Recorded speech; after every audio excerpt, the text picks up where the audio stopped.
की घटना एक बड़ी मुसीबत का छोटा सा उदाहरण है जो पूरी दुनिया के सामने अब तक की सबसे भीषण आपदा के रूप में आने वाली है। बहुत साल पहले इस दिन जादू टूना करने वाली कई चुड़ैलों को मार दिया गया, जिसे हर साल भूत प्रेत और राक्षसों के द्वारा डेथ एनिवर्सरी डे के रूप में मनाया जाता है। दुनिया पर कब्जा करने की उनकी बुरी इच्छा के कारण उन्हें मार दिया गया, लेकिन अब ये असफल हो रहा है क्योंकि अब हम इंसान उसी दिन को मनाकर उनकी उन्हीं बुरी इच्छा को पूरी करने में उनकी मदद कर रहे हैं, जिसे हम हैलोवीन भी कहते हैं। इसे कोई गंभीर नहीं लेता है, लेकिन जल्द ही सभी इस त्योहार के पीछे के एजेंडे को समझ जाएंगे, लेकिन तब तक बहुत देर हो जाएगी। यकीन मानिए, आगे जो भयानक चीजें आने वाली हैं उनके सामने ये कुछ भी नहीं है। लेकिन इस मामले को सुनने के बाद विश्वास करने वाले हैरान हो जाएंगे कि अब जो वो सुन रहे हैं उससे ज्यादा भयानक और रोंगटे खड़े कर देने वाला क्या हो सकता है। हेलो दोस्तों, मेरा नाम अमन है। मैं आप सभी के मनपसंद यूट्यूब चैनल कहानी रंगमंच पे आपका स्वागत करती हूँ। उम्मीद करती हूँ कि आप सभी अच्छे और स्वस्थ होंगे। इसी तरह की वीडियो देखने के लिए आप मेरे चैनल को सब्सक्राइब कीजिए और हाँ, बेल आइकन को दबाना मत भूलना ताकि आपको आने वाले वीडियो की नोटिफिकेशंस मिलते रहें। तो चलिए शुरू करते हैं आज का भयानक किस्सा। दोस्तों, आज का जो किस्सा है ये दिल्ली का किस्सा है। यहाँ पर ना एक फैमिली रहती है जिसमें हस्बैंड वाइफ और उनका एक बेटा है जिसका नाम राहुल है। राहुल के जो मम्मी डैडी हैं वो पेशे से दोनों डॉक्टर हैं। राहुल जब 3 साल का होता है ना तो इसके मम्मी डैडी इसके लिए एक पप्पी खरीद के लेकर आते हैं जिसका नाम ये राजा रखते हैं। राहुल को पहले तो पप्पी से बहुत ज़्यादा डर लगता है। वो इतना डरता है कि वो इसको हाथ भी नहीं लगाना पसंद करता, उठाना तो दूर की बात है। लेकिन धीरे धीरे जैसे जैसे समय बढ़ता जाता है ना, इन दोनों में बहुत अच्छी दोस्ती हो जाती है। अब राहुल और राजा जो है ना एक दोस्तों की तरह रहना स्टार्ट कर देते हैं। राहुल अपने हाथों से राजा को खिलाता है, नहलाता है, उसके साथ सोता है, उसको घुमाता है।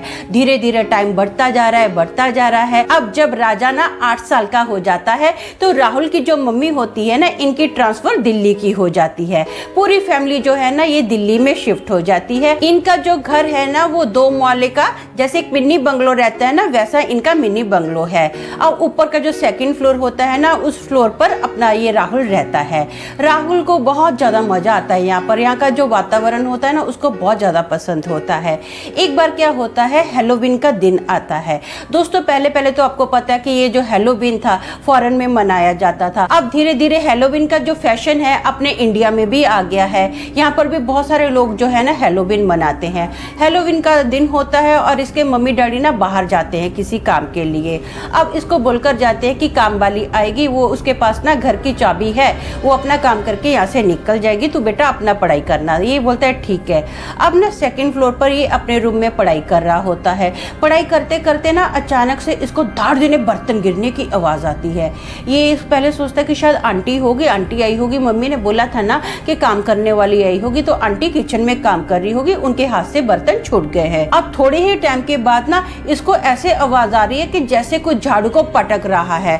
फिर धीरे धीरे इसको खिड़की खुलने की आवाज आ रही है, जैसे आंधी आती है और धाड़ देने खिड़कियों की आवाज कैसे होती है वैसे इसको आवाज आ रही है। ये मन में सोचता है यार ऐसे कैसे हो सकता है, ये आवाज कैसे आ सकती है, इतनी ज्यादा हवा तो चल ही नहीं रही है। ये ना आवाज देता है, आंटी क्या आप हो, आंटी क्या आप हो क्या।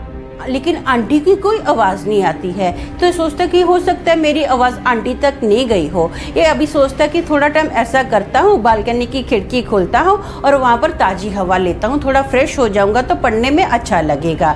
ये अपने रूम की खिड़की खोलता है, बालकनी में जाता है और ये ना बालकनी में जैसे अपना ग्राउंड के बीच दिखता है तो एकदम ये ज़्यादा डर जाता है, चौंक जाता है। इसकी जो आँखें हैं वो बड़ी की बड़ी रह जाती हैं। वो देखता है कि राजा जो है ना ग्राउंड में ऐसे लेटा हुआ है जैसे वो मर गया है। राजा के चारों ओर लहू ही लहू फैला हुआ है। राजा की जितनी भी अंतड़ियां हैं सब बाहर आई हुई ही हैं। ऐसा लगता है कि राजा को किसी ने जैसे फाड़ डाला है। ये देखकर ये बहुत ज़्यादा घबरा जाता है, चौंक जाता है, क्योंकि राजा की ये हालत देखकर इसको समझ में नहीं आता कि मैं क्या रिएक्ट करूँ। इसकी आंखों से धनाधन पानी गिरना स्टार्ट हो जाता है। अब ये कोशिश करता है कि मुझे धीरे धीरे राजा के पास जाना चाहिए, लेकिन इसके जो पैर है ना पूरे जाम चट्टान हो गए हैं, पत्थर बन गए हैं, वो हिल ही नहीं पा रहे हैं। अब ये धीरे धीरे अपना रूम में आ ही रहा होता है तो एक काला सा साया ना फट से ना इसके रूम में एंटर करता है, जो कि कबाड़ की ओर जाता है, कबाड़ के अंदर घुस जाता है। अब इसका जो रोना था ना एकदम थम जाता है, जैसे इसके आंसू बर्फ बनकर इधर ही चिपक गए हैं, ऐसा इसको महसूस होता है। अब कबाड़ के अंदर वो जो साया था ना, तो ये देखते कि ऐसे कैसे हो सकता है, ये मेरा वहम है कि ये मेरी हकीकत है। इतने में ना कबाड़ से ठक ठक ठक ठक ठक की आवाज आती है। ये थोड़ा घबरा जाता है, एकदम टेंशन में आ जाता है कि हो क्या रहा है। अब तारजन कबाड़ का दरवाजा खुलता है और कबाड़ के अंदर से ना एक बहुत ही खूंखार डरावनी औरत बाहर आती है, जिसकी मोटी मोटी बड़ी बड़ी आंखें हैं, काले काले बाल है, उसने काले कपड़े पहने हुए हैं, उसके जो दांत है ना लंबे लंबे दांत है, उसके बहुत ही नुकीले नुकीले नाखून है। उसके हाथ में ना, उस औरत के हाथ में एक छुरी पकड़ी हुई है और वो सीधा ना हवा में उड़ती हुई राहुल की तरफ आ रही है। राहुल ये देखकर बहुत ज्यादा घबरा जाता है, टेंशन में आ जाता है। वो ना अब अपने रूम से भागता है, सीधा नीचे जाने की कोशिश करता है।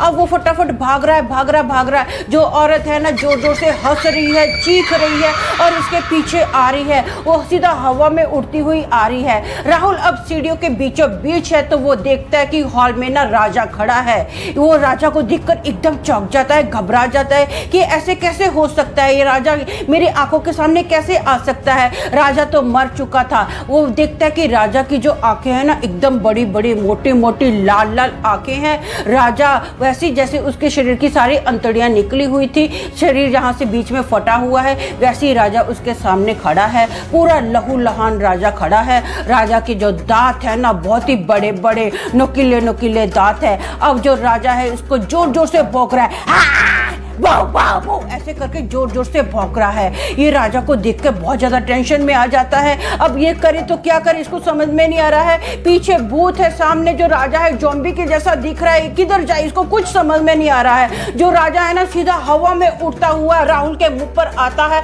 और इसके मुंह पर ना अपने नख मारने स्टार्ट कर देता है, कंटिन्यू इसको काटने की कोशिश करता है।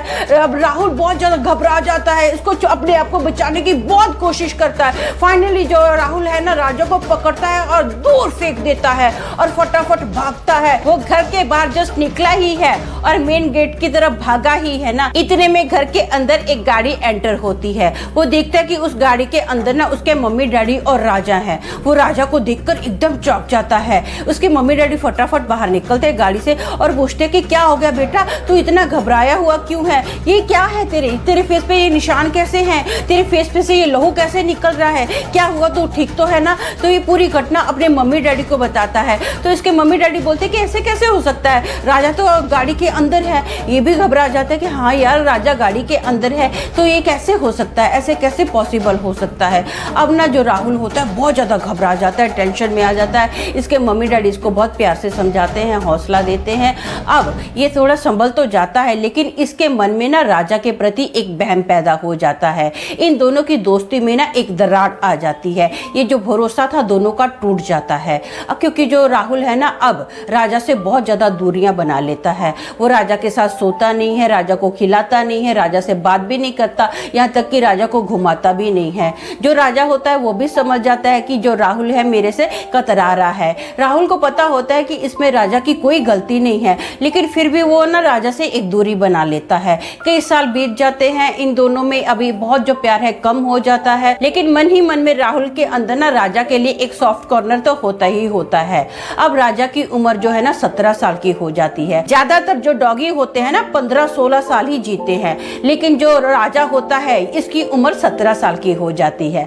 17 साल की उम्र के दौरान ना राजा अब बीमार रहने लग जाता है। राजा को पता होता है कि अब मेरे आखिरी दिन आ गए हैं, तो राजा ना अब इसके रूम में आता है, मतलब राहुल के रूम में आता है और इसके ना पैरों के पास आकर लेट जाता है। 3-4 दिन राजा ऐसा ही करता है। अब राहुल को भी ऐसा होता है यार इसकी उम्र हो गई है, बुढ़ा हो गया है बेचारा, किसी भी टाइम जा सकता है। अब ना एक दिन राहुल क्या करता है, राजा को ना बहुत ही प्यार से ऐसे ऐसे हाथ लगाने की कोशिश करता है, लेकिन जो राजा होता है ना वो राहुल को काटने आता है। उसका हाथ अपने मुंह में तो ले लेता है लेकिन काटता नहीं है। उसको भी बड़ा गुस्सा आता है। सिर्फ वो ऐसा करता है कि मैं तुझे काट लूंगा, ऐसा बताने की कोशिश करता है, लेकिन राजा जो होता है राहुल को काटता नहीं है। अब राहुल भी समझ जाता है कि ये शायद मेरे से नाराज है, तो ना राहुल राजा को बोलता है समझ गया मैं, सॉरी यार, माफ कर देना प्लीज, सॉरी। अब राजा कोई रिएक्ट नहीं करता है। अब रात का वक्त होता है, राहुल सो रहा होता है। अचानक से उसकी आंख खुलती है तो वो देखता है कि राजा उसके पैरों के पास लेटा हुआ है, लेकिन वो राजा को ध्यान से देखता है तो वो सांस नहीं ले रहा होता।